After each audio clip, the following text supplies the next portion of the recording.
Ladies and gentlemen, welcome to Monday Night Live. Hope you're all doing super this Monday. I'm looking to see some guys jump in the chat. So let me know you're there. Let me know where you're tuning in from. Last week on Monday Night Live, we had a chance to do some questions and answers, and I want to do the same thing this week. I was quite impressed with the amount of engagement and questions that came through. The quality of the questions were really good. Let me know how your weekend was as well, guys. Let me know in the chat. I'm waiting to see some chats come through. While I'm waiting to see those come through, I did get a few questions during the week. One of them is a big one, which I'm going to address very shortly. Amber, the first person to comment, shall be getting a surprise prize for that. So people ask me what software I'm using to stream through 3 platforms, Facebook, LinkedIn, and YouTube. So LinkedIn, you actually have to use a third-party software to stream live if you have got approved to do live. If you haven't got approved to do live on LinkedIn, go to Google it, like how do you apply for LinkedIn Live? And through the help section, they'll tell you how to do it. They're letting more and more people use live now, so I should be able to get some feedback at least. But you have to use a third-party software. So the one I'm using at the moment is StreamYard. I've also used one called Restream. They're all pretty similar once you get the hang of how to use them. Hey, Dave Clare, how you doing in Perth? Who else have we got on the call? We got someone. So Amber's on YouTube. We got anyone else on YouTube? Dave's off tuning in from LinkedIn. Of course, that's where Dave likes to hang out, the businessman that he is. And on that note, LinkedIn is something that I want to talk about today. It's something that I've had quite a number of questions about lately. I wonder if any of you can relate to this, but people have been telling me that the LinkedIn algorithm is not showing their content to as many people. Have you found that the LinkedIn algorithm is not giving you as much visibility as before? Let me know in the comments. I'm curious. And I'll share my 2 cents. Hey, Nathaniel, how are you? Thanks for joining us. So LinkedIn algorithm, big word. It's something that LinkedIn do release quite a lot of information on. It's on their engineering website and it's quite technical. Amber said there's an entire, actually I can share some of these comments, can I? That's quite valuable. There's an entire live playbook you can download with steps to apply. Beautiful. Hey, Nick.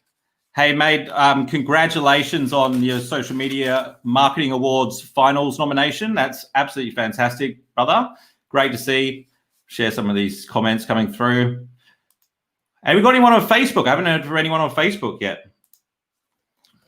All right, algorithms. Now, on Facebook and Instagram and YouTube, we've kind of seen the algorithms evolve. LinkedIn's had a huge opportunity for organic reach. And now what I'm hearing is it's declining. And so people are saying, well, is it more of just a case of advertising on LinkedIn? So the interesting thing is, and I'm just going to share this with you before I get into the actual hacks. The statistics are that LinkedIn usage has gone up 70 something percent. I think it's about 76% in the last 2 years. So part of that, about half of that, is attributed to COVID and people using social media more. And then when that statistic came out about COVID impacting social media usage, my initial thought was, yeah, but what kind of information are people looking for when they are using social media in response to a crisis? And there's people that are all in all different sorts of frames of mind. And since COVID started, it's been, quite a while now, obviously, we're well into the year. There's been a lot of research that has been released, and I try and I test things, but I also gather information from the research reports that I can gather. Hey, Paul, good to see you here, mate. Paul's a regular. Oliver, also a regular on Instagram and LinkedIn. Thanks so much for tuning in. So the research says, and this is a study by Edelman, I think I've pronounced that company correctly. LinkedIn commissioned them to do a lot of research. And the main findings that they found are people are looking for authenticity more than anything else. And the reason for that, well, I'm assuming that there's a few reasons for it, but one of them is we're craving connection at the moment. we're not getting as much of it if we're working from home, right? So that's a pretty straight, self-explanatory one. And authenticity, but despite what people might tell you, is not something that you can fake. You can't fake authenticity. And so I'm not suggesting that people hop on a social media and have a big sob session about their life and be vulnerable without adding value. That's not the answer. The key is to share vulnerability, share a story about something that you went through that was difficult, a challenge, even something that you failed at, and then outline what you learned from it so that you actually deliver some inspiration or some education to people through your content. There should be the question you should be asking before you post anything on any channel, if you are social media for business, is this adding value before you post it? There's 4 ways you can add value: entertainment, information, education, inspiration.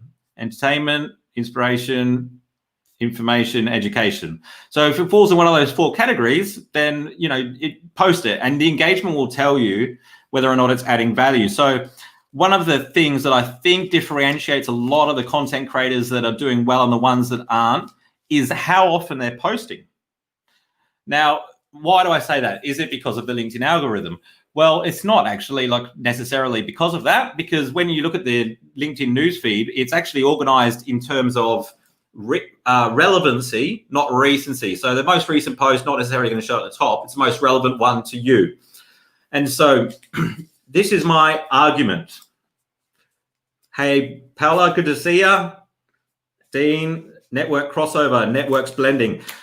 Mate, it's something that that's a big thing, I think that I really encourage people to follow me on multiple platforms, and I'm seeing a lot of it. Like I've, just said hello to a couple of people, Nick, Oliver, Dave. We engage with each other on LinkedIn, but also on Instagram as well. So multi-channels are always the best if you can connect with people on multiple platforms. What I love about Facebook, because we're not getting much organic reach there, is the advertising platform is absolutely incredible. I may put Facebook down in terms of our organic reach, but the advertising platform is still so good. One of the best strategies I've employed in recent years, which I'll continue to use, is you can remarket. And what remarketing means is basically anyone that comes across, for example, to your website, that you can drop a cookie in their browser. And, have you ever noticed when you go to a JB Hi-Fi and then you get followed around by these ads asking you to go back to JB Hi-Fi? Well, the reality is it's very cheap to remarket, and Facebook's a great way to do it. And now you can even remarket to people that you're connected with on LinkedIn. So people say, oh, well, LinkedIn's much easier to find key decision makers and business to business. That's true, but it doesn't mean you can't advertise to them on Facebook. So there's actually all these creative ways that you can use Facebook ads. I love it. I think that what's happening is the same thing that happened on all of the other social channels, same thing that happened on Google, YouTube, and every search engine. What they're doing is they're giving their users a better experience. So LinkedIn is learning how to serve people better content. So what it's doing is actually weeding out a lot of the content that may not have been adding value. Okay, so if the content that you're posting is not getting as much reach as it was before, it's not necessarily that the algorithm's giving people less reach. It's just that it's getting smarter and your content's falling into where it probably should sit in terms of the value exchange. Devesh, good to see you, mate. What happens most of the time is on LinkedIn especially is even though it's such a great way to target, you can find people that are in key roles in industries. Most people are very reactive, so they build this network by just checking who's sent them a request and they kind of accept. And so what happens is while they're trying to get the numbers up, is they've got quite a broad range of people in their network. So you may have people from school, mates, and then you've got people you worked with, then you've got potential clients, and then you've got all these salespeople and recruiters that wanted to connect with you, and you just pressed accept while you were building your network. So most people have not got this niche audience, right? So it makes sense to me that as the algorithm gets smarter, less of your network is going to find the content that you're posting relevant. So before, a small portion of your network could engage on your content, and most of your network would see it. Whereas now what's happening is a small portion will engage on the content, but if it's not relevant to the rest of the network, they won't see it. You may get people outside of your network seeing it if it's relevant enough, but that's the main thing I'm seeing. The other thing is consistency, showing up. Like, you've got to train the LinkedIn algorithm about, you know, what you're about, what's your purpose, what's your content about, what are you posting about.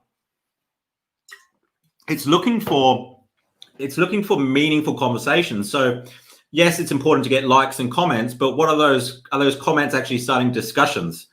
Really important that you're starting conversations. And then so a lot of this stuff, like, I would have said exactly the same tips 3-4 years ago, when many of you may have been getting a lot more reach on LinkedIn, but it's just that they've become more important now because the algorithms just got smarter. So some people are crushing it on LinkedIn, and I'll tell you what, the influencers on LinkedIn, the guys with 1 million+ followers, are finding it harder now. So before, if you had lots of followers, you're going to get lots of reach, and they would actually dominate the newsfeed. Whereas now, like, it's just as easy for somebody who's got 100 followers to dominate the newsfeed for those people that they're targeting. You know, LinkedIn encourages new content creators as well. So you, like, if you haven't posted yet and you post, you'll get more reach than most of your network will get, because it wants to encourage you to do it again. One of the interesting things was I don't know if LinkedIn does this anymore. I think they've stopped doing this, but they used to notify you and say, your post is trending for this keyword, content marketing or what have you. And a lot of people would message me and they say, oh, look at this, my content's trending. And I thought, that's interesting. My content's trending too. I wonder if everyone else's content's trending. And I think what's been going on is LinkedIn obviously want to encourage people to keep posting. So if they notify people maybe once a week that their content is trending for a certain keyword, then they're going to feel good about it. They're going to continue to post. So I think that those trending, there's no definition of what trending means. They're very cagey about it. I just think literally they're just trying to get people to post more. LinkedIn has a lack of good quality content. What it's actually looking for is really good quality video content. There's a huge shortage of it on LinkedIn. People are going to Facebook and YouTube to consume video content because they haven't got the same sort of quality on LinkedIn. So, like, if you can create video content that's specifically for your LinkedIn audience, that's good. I think you do really well, but you've got to be consistent. Really important that you show up on a consistent basis so that you train your audience what to expect from you and your content. It's not something that I've been perfect at, like this Monday Night Live, something that I've been consistent with. Sometimes my content is a little bit, I try different things a lot. So I'm always testing different things, which isn't ideal. There's a lot of people that used to follow me, say 5-7 years ago, when my main form of content was articles. And I look through, I go back and I look through who engaged with the content. A lot of them, this is not necessarily the ones that are engaging with me these days, because they got used to consuming the content in a certain way, and then I switch it up, and it's not ideal. So that's what I encourage you to do. I get a lot of people reacting to a lot of my posts now. See, Paul Harrison's a great guy to have a look at. He's doing really well at the moment with his content. Somebody that's tried a lot of different things. I've been checking out his content the last couple of weeks, but I think that he's made the decision. It seems like he's made the decision to just show up and add value without actually asking for anything in return. So a lot of people is like, when they're not used to posting content and they see that you are, they'll ask you, oh, what are you getting out of it? And if you just started, you feel like you need to have an answer, right? But the truth is, like, the guys that are successful don't actually look at what they're getting out of it. And they might do it in retrospect in like 6 months or 12 months. But the reality is you're just showing up to your audience. The best marketing strategy out there is to care, right? And so if you add value without asking for anything in return for your audience, it shows that you care. In my experience, a lot of the guys a lot of companies that I do business with, and I've got some big clients. I've worked with some big names. Should I do some name dropping? But I better not. Apple, Westpac, who else? Fremantle Dockers, Western Union. So these guys, like, generally when they contact me, and a lot of like financial services companies get me to do training, they're not necessarily people that are like tuning in and commenting on my stuff. Maybe they've seen a couple of videos, but what happens is they do their research. And then when they do their research, they realize that I have like a bit of an audience that give a shit about what I say, I must care. And so it makes a big difference, I think, than when you go look at like do some research on a professional, and it doesn't matter what industry you're in, and you go to their LinkedIn profile, and it's just like what they want to tell you. Like there's no posts, there's no recommendations, there's no like interaction. So it makes it a bit more of a risk for somebody to do business with you. Whereas if like there's a disengagement, you're active in the community, you've got a certain, they actually do look at how many people follow you, despite what you may hear. Mainly just because, like, if they're a marketing manager or they're a procurement manager or HR manager, they've got to cover their neck, right? And so it's less risk if it's somebody that's like active with their audience, they've got recommendations from similar sort of businesses.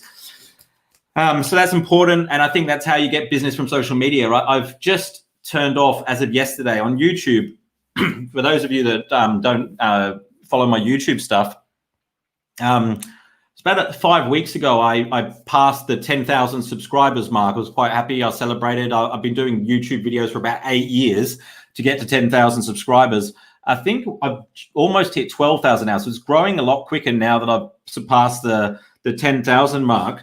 But where was I going with that? I feel like I've just lost my train of thought.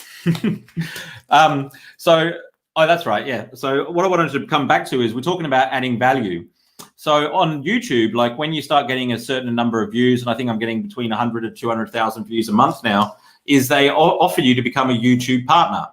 And what happens when you're a YouTube partner is you can turn ads on, and then they'll pay you depending on how many views you get on the channel.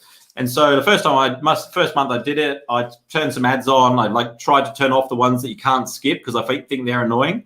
And I got $1,000 from YouTube for my first month in advertising. And I thought, oh, that's pretty cool. Like I'm getting, paid from YouTube.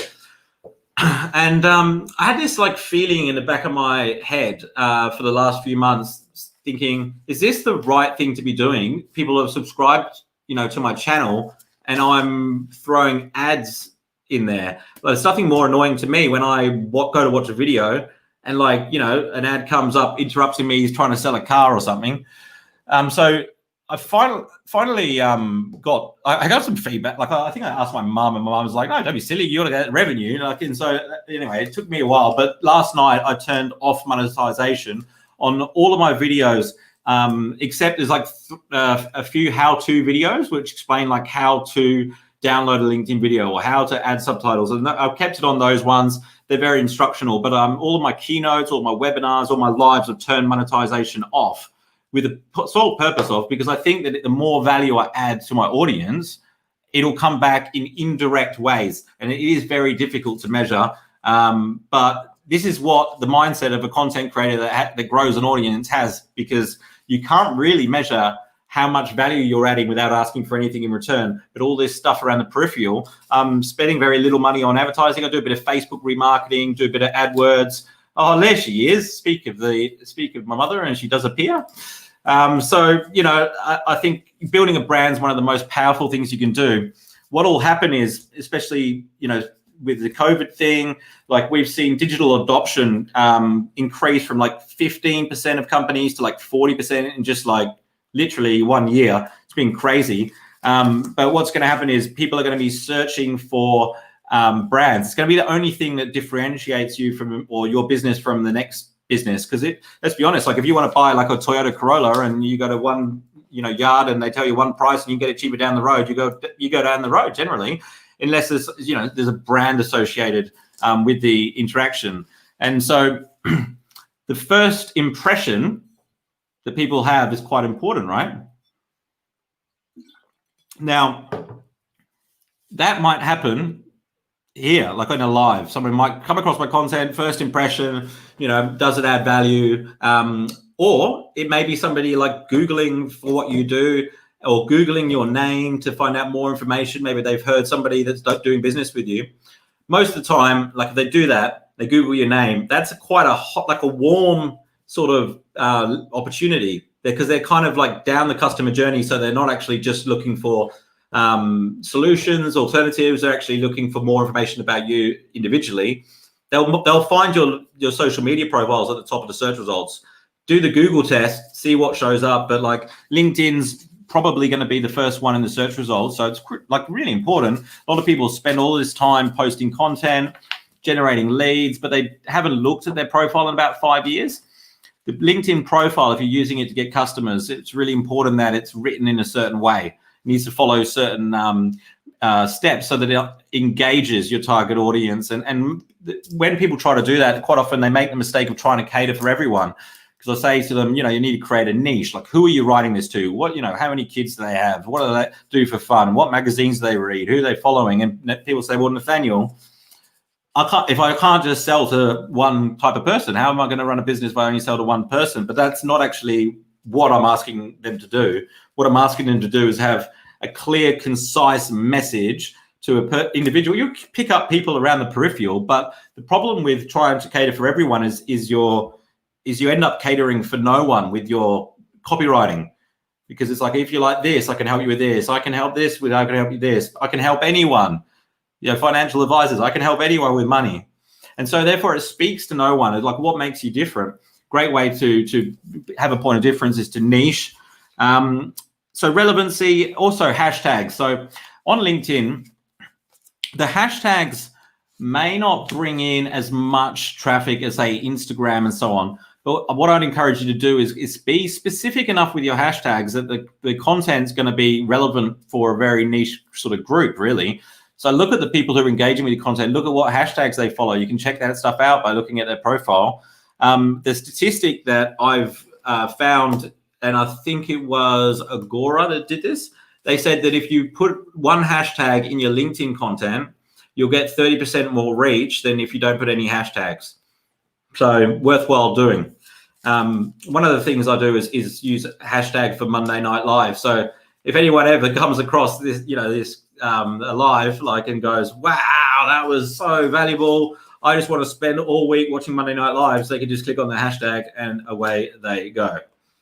All right, guys, I'm going to encourage you to be selfish and jump in the chat and ask some questions here. We've still got about 10 or 15 minutes, so I'm going to address any of the questions that you guys do have. And while you're doing that, I have another topic I want to talk about, but I can't talk too much about it. It's called Project 260. You may have seen an Instagram post or a LinkedIn post about it. It's something which I am not 100% convinced about yet. And what I'm thinking of doing is I'm thinking of rounding up a bunch of content creators who are committed to growth, and we are going to create a private Facebook and LinkedIn group. And what the idea is there's 260 weekdays in a year. So the commitment would have to be that you would post every day. And the reason behind that is not like, consistency is important, but you get so much feedback when you post regularly. And what happens is most people, they want to be so perfect that they don't post that often, because perfection is a form of procrastination. And so by throwing more content out there, throwing more content against the wall, you're just getting all this data points, all this feedback, and that's how you become exceptional at content creation. And so I'm thinking about doing it. It's going to be a free thing. Like, I'm not going to charge anyone for it, but like, let me know if there's any interest in the comments, because if there's no interest, I won't do it. It's going to be a big commitment on my behalf. I'm going to be like sharing content ideas of like what you need to post that's going to add value with inspiration, entertainment, education, all that kind of stuff. And then like, I'm going to like pick one post for the week to share with my audience. We're going to give away prizes. It's something which I'm already doing for my social media bootcamp clients that are in the 30-day program. I'm seeing some tremendous results there. What I'm concerned about is after the 30 days, what happens then? So, you know, are they going to continue? Because if you can do it for a year, then it's really entrenched in your business. I mean, that's really showing up. I did a 30-day challenge. I don't know if any of you saw it with my dad, Bibby. What was that, about a year and a half ago? And I encouraged him to, well, actually, he had to post every day for 30 days. I challenged him on a live video, and he's not going to back down when I do it live. That's why I did it. And he had a lot of growth, a lot of him, his content got a lot better. He built this audience, but like after 30 days, because there's like no one holding him accountable. It hasn't been as regular as much. So, he posts on Facebook, but not as often on LinkedIn. So I want to do something for a bit longer. It'd be Project 260 weekdays in a year, Monday to Friday, everyday posting. All right. So we've got some interesting feedback. Moi Han Cole, where are you tuning in from, mate? I love your photograph there. That's amazing. Paul sounds okay. We've got some interest. Group sounds amazing. Okay, cool. Well, I think I'm going to work out the details a bit more during the week, and then perhaps next Monday Night Live, I'll release more information on how you can be involved. It's going to be by invitation only. I mean, your commitment would be to post every day. I think, like, from my perspective, I would just love to, have all of the people that are committed to doing it, look at their profiles, LinkedIn, Instagram, not just, all platforms, Facebook, YouTube, how many subscribers have they got, how many engagements have they got, and then in 12 months we can share the results. Like, I would be stoked to be able to have that sort of impact. Something I've been working on for a long time, like, generating leads for business 10 years ago up until probably 5 years ago was all about direct outreach, which is still very effective because most businesses, they just want results now. So like direct outreach, setting appointments, it does it. But the whole time I was thinking, how do I share what I'm doing with my content, like with a wider community? And I've worked out now that we can do this content marketing service where we interview brands and chop up the content and distribute it for them. And this 30-day boot camp has been like a long time in the works, where I can actually like train a company in 30 days how they can just like do things like create a month's worth of content in an afternoon. Really powerful. But like I'm just keen to do something for free for my audience to add value. Like, just going back to what we were talking about at the start, to add value. 100% committed. Well, we've got somebody here from Norway. I'm not going to try and pronounce it, but welcome. Hey, Nat, what are your thoughts on text posts? Can they be too long? Well, it's a little bit like videos, right? So like always with videos, the statistics say on social media that after 10 seconds, 50% of your audience are not watching anymore on average. That's an average. So like after a minute, it's 80%. So, you can have a 10-minute long video. It's just got to be good and adding value. So when you write a text post, like this is, and the process that I go through is I write it out. I try to make the sentences quite short to, get a hook, get people reading because they'll scan through it real quick. And then I think, how can I make this shorter? How can I make it more succinct? So the shorter, the better. Like, it's a lot harder to make something short than it is to make something long. And I think you've got to focus on one emotional hit, not like two or three, because you can kind of lose the impact if there's like too much messages in one post. It's an awesome question. Awesome question. We got somebody from Malaysia. Oh, sorry, you're from Malaysia. Moi Han Cole, welcome. All right, questions, guys. I'm just scrolling through. I'm always procrastinating because of the perfection thing, Lucilla. I understand completely. I used to do it a lot. I catch myself doing it a lot still. And then I will quite often will just post it and then I just walk away. And even though like you should be engaging with the comments quite quickly, quite often I won't look at it again for half an hour, because it's more important to get the feedback than it is to get to nail it, because you just get it better next time.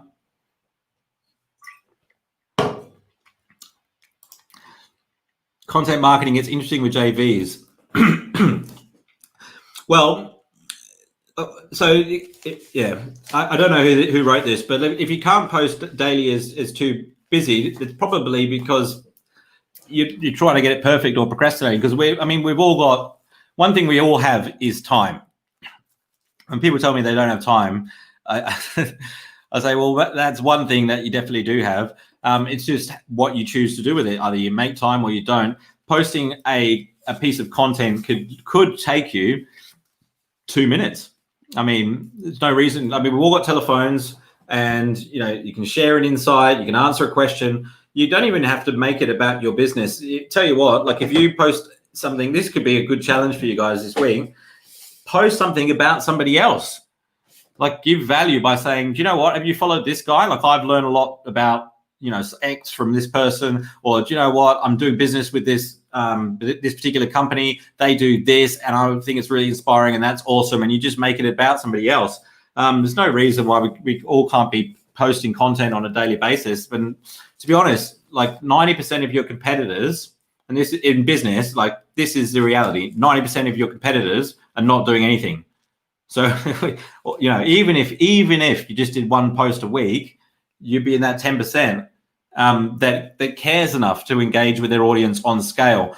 And no matter what business you're in, if you think that social media is a waste of time or it doesn't, you know, generate return on investment, it's a selfish way to look at it, because social media, all it is a way for you to engage with your community on scale. There's not actually another way to do it like you can on social media. And so people's attention are there. It's just whether or not you show up and you're part of the conversation, really. So, you know, engaging on other people's content in your newsfeed is going to be really important. One of the things I did recently is and this was quite difficult, because I had 30,000 connections. And what happened on LinkedIn is about 2 or 3 years ago, they separated connections and followers.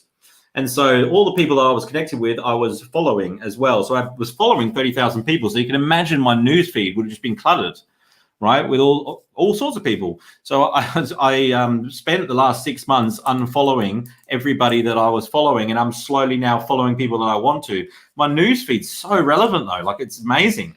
Like I want to follow all you guys, and so I'm going to be going through like the comments and be following each of you, because look, I want to see what you're posting. I want to see the content. I want to hear what your questions are. But like controlling your newsfeed means that you can be mindful who you engage with, like engage with people that are in your audience, engage with potential prospects, just as powerful as posting. Like if you just spend half an hour a day, like commenting on businesses in your target audience that are posting stuff. I mean, if they're bothering to post stuff, and then maybe they're not getting much engagement, and you give them that engagement, it releases dopamine, oxytocin, endorphins, it makes them like you and trust you more. Really powerful. People think it's a waste of time. It's not. It's building relationships. It's about having conversations with people. Yes, pick up the phone and do it that way too. But like social media, you can do it on scale. It's a really interesting thing to do at the top of the funnel, where people are like gathering awareness of what you do. You know, it's business networking on steroids. If you're still a member of Business Networking International, where you go like to a breakfast every week with 20 other business people, your time is better spent on social media, I can tell you. I quit my business networking stuff like 5 years ago. If I ever go to a business networking thing, it's generally just to have fun. I quite often don't want to talk business when I go there. What have we got here?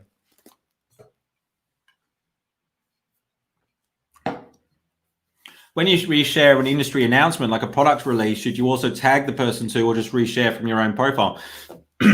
Yeah, I think it's worthwhile tagging the person as well.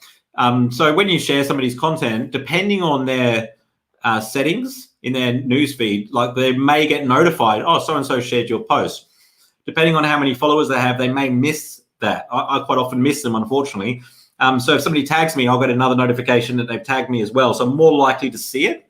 So that's, I mean, tagging people, sharing people's stuff, commenting on their content is a way to show up in their notifications feed, right? Because if you just post and you don't tag anyone, and you just, it's up to the newsfeed. Like they'll show it to a few people in your network. If they don't engage on it, then it's not going to stay in the newsfeed very long. So, I mean, it's always great to involve people in your content, tag them where you can, because obviously they'll get notified. And if you get engagement in the quickly in the first 10 minutes, first 15 minutes, and then you're off to the races. The algorithm's not going to hold your content back. Stephen Wright, thanks for joining us. I'm pleased that you've found some value today. Hey, Karen, welcome. I'm just seeing if we've got any more questions. I like this. Burn the boats when your shoulds become your musts. Tony Robbins anecdote. If you're going to take over an island, don't forget to burn the boats when you arrive. I'm just scrolling through, making sure I haven't missed any of the questions tonight. Interesting perspective on business networking. Yep. So, yeah, I mean, you know, I think that if you do have a business networking like group, that's awesome. But I think like take the time to create, you know, social media communities, groups around that, and like share each other's, you know, content and stuff like that, and give each other recommendations. Like, it's so funny. In the old days when I was selling real estate in Thailand, whenever somebody bought a property off me, I used to say, I'd have 3 spaces at the bottom of the agreement. And I'd say, can you put down 3 people that you think would also be interested in buying a villa in Phuket? And they would sit there and they'd rack their brains of like who would be interested in buying a property. And like quite often, you know, like I'd call them up and they're like, what are you calling me for? Like blah, blah, blah. Or like sometimes it would work. And so like it was a worthwhile exercise. But what's cool now is like when the client's getting a really good experience with doing business with my company, is like I go on LinkedIn and I click on their network and I look at like the 500, 1,000 people they're connected to. And I'm like, oh, yeah, they would be perfect. Oh, that business would be perfect. Oh, you know, we had great results in commercial solar. That company would be ideal. And then I can go back to that client and say, could you introduce me to any of these 3 people? And so I've been extremely targeted with who I've suggested that I would like to be introduced to based on the fact that I can help them. Now, do you have to go and ask the client if they'll introduce you? Not necessarily. You could actually send them a connection request on LinkedIn and say, hey, you know, you're connected with one of my clients. I'm interested in learning more about your business because I've been looking for a company to work with in your field, or I'm interested in learning more about your business because we help a lot of companies that are like yours. Of course, not everyone's going to say yes. Some people are going to say, no, leave me alone, piss off. But it's a numbers game and the numbers work better on LinkedIn. Like I'm not suggesting that you know, bother people that don't want to hear from you, but more often than not, like if you know somebody that they do, like it's a very warm way to approach somebody and it's a very respectful way to approach somebody as well. So one of the things that a lot of people miss out on is they thinking also about like the outbound activities and they don't think about the inbound. So if somebody like comments on your content, the most important thing that you should be doing for your social media strategy at that one point in time is responding to that comment. So if we went to a networking group, right? If you bumped into me in a networking group and I walked up to you like this, right, to shake your hand, and you just left me hanging, is it likely that I'm going to try and shake your hand next time I see you at a networking group? Probably not. That's exactly what's happening on social media all the time. Is like people will post 2 comments, don't get responded to. Are those people likely to comment again? Probably not, right? You know, especially, you know, like it's worthwhile finding out by engaging with them. LinkedIn groups are something which you can use to get more eyeballs on your content. It's quite easy to get to the top of a LinkedIn group. It works the same way a newsfeed does. So if you get engagement on the content because it's relevant to that group, then it'll show up at the top when people come into it. So it's a great way, like if you're doing an article on like sales, to share it in a sales group. Don't share it in all of them. And then, you know, if it adds value, you'll get engagement, you get to the top of the group. And then depending on people's like settings, they'll have, quite often people will get like a daily digest of the groups that they're members of, or even a weekly digest. Some people have it turned off. You know, some people get notified every time there's a comment in the group. So you have if there's 200,000 people in that group, for example, and they're all getting a weekly digest and your content's at the top of that group, you'll actually show up in everyone's email inbox. So it's a very powerful way to get a lot of eyeballs on your content, particularly articles, things like that. But it just comes down to relevancy. I think LinkedIn groups are going to get better and better. The one thing that I think that Facebook does well is groups. I think that like private communities could do with some work on LinkedIn, but there's definitely a lot of people working on making that better. So I think we're going to see a lot of improvements. Should you ask permission to post in a group? You have to read the group rules. So they'll always say like, you know, what's the guidelines? You know, do you need to ask permission? Generally you don't. But like as a general rule, like if you're adding value to the group, then no one's going to have a problem. The group facilitator will probably be very grateful that you're helping to add value to his community so that he doesn't have to do it all the time. A lot of group creators are looking for moderators all the time that will actually help them monitor the group. It's a great way to build a brand. You know, I've got a group, the social media thought leaders group. But yes, it is quite a big task to manage. So there's a lot of opportunities in groups, and there are actually some instances on LinkedIn where people have sold groups that they've built to different businesses. The problem is when a business takes over, they stop all of the other companies that want to post and add value in their community because they want to hog it all for themselves. So the group becomes not as valuable, pretty rubbish, to be honest. Let's just take a couple more of these questions, guys. I still can't get change of job or role to notify network on LinkedIn. So, I mean, that's something that's in the settings tab. So if you go to settings, top right, avatar, you'll be able to customize like what LinkedIn notifies your audience of. So, I mean, definitely check that out. If you still have a problem with it, you might have to contact LinkedIn help. It's something which you got to be careful of if you're changing things on your profile, but you haven't actually changed your job, because maybe you don't want to notify everyone that you've changed your job when all you've actually done is changed your headline on LinkedIn. Stephen, good to understand these tips for respectfully keeping momentum with relevant content and build contacts. I often click and connect with the tag people and post as a potential thought leader, good info source, but wondered if they respect or not. Yeah, I mean, that's the thing, right? Like people tag me all the time, and when I look at the content, like it may not be relevant, right? And then there's like 20 tags with all these other influencers at the bottom, and I guess they think that like we're gonna just like go like and comment and thanks for the shout out. But if it's not relevant, I don't engage with it. Like I appreciate it when I get a tag and it's relevant, you know, whether I know the person or not. And where possible, like I try to always engage on that content. I really like appreciate people spreading the word, sharing my stuff. So I definitely do. Karen's saying she's still stuck. We might have to have a conversation offline about that, Karen. So I can help you get your network notified about your job changes. So we're going to wrap it up there, guys. I appreciate all of your attention, and I will be posting live again sometime this week about Project 260, and I'll see you next week on Monday Night Live. Thanks for joining us. Have a fantastic week in business.